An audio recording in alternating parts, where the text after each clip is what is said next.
บายดีพี่น้องมาอัปเดตบรรยากาศมื้อนี้วันที่12เดือน6เนาะไปตอนนี้เราเจอพายุฝนจากเวียดนามเนาะตอนนี้กำลังสิเดินทางกลับบ้านจากสิได้เมื่อบ้านนี่บ่เบิ่งบรรยากาศพี่น้องอันสาเหตุที่เมื่อนี่ข้าวสารหมดพี่น้องแต่ว่าจำเป็นต้องเมื่อเนาะฝนตกนี่ก็จำเป็นต้องเมื่อเพราะว่าข้าวสารของมันบ่เมื่อก็อดข้าวพี่น้อง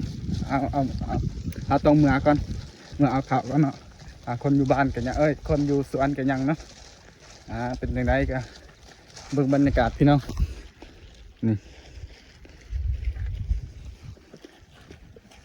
หมอกเต็มเลยเนาะอันนี้ฝนพอใครแน่เลยพี่น้องมื้อคืนนี่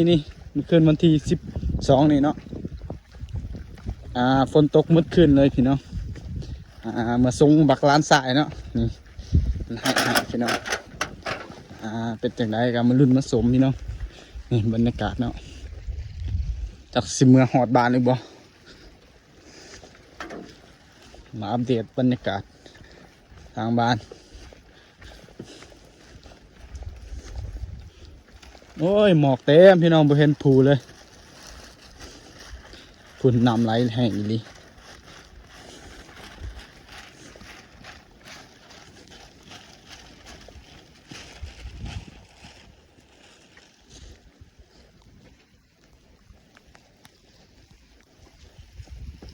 ฝนตกสากแบตกับบ่ได้พี่น้อง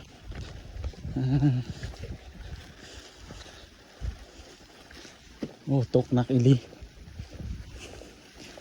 คันข้าวสารบ่หมดกะสิบ่เมื่อดอกพี่น้องมันตกแต่คืนนี้เลยเนาะหมดคืนเลย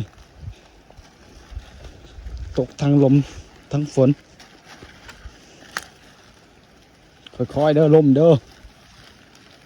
เป็นจังได๋กะเดี๋ยวมาอัปเดตต่อไปพี่น้อง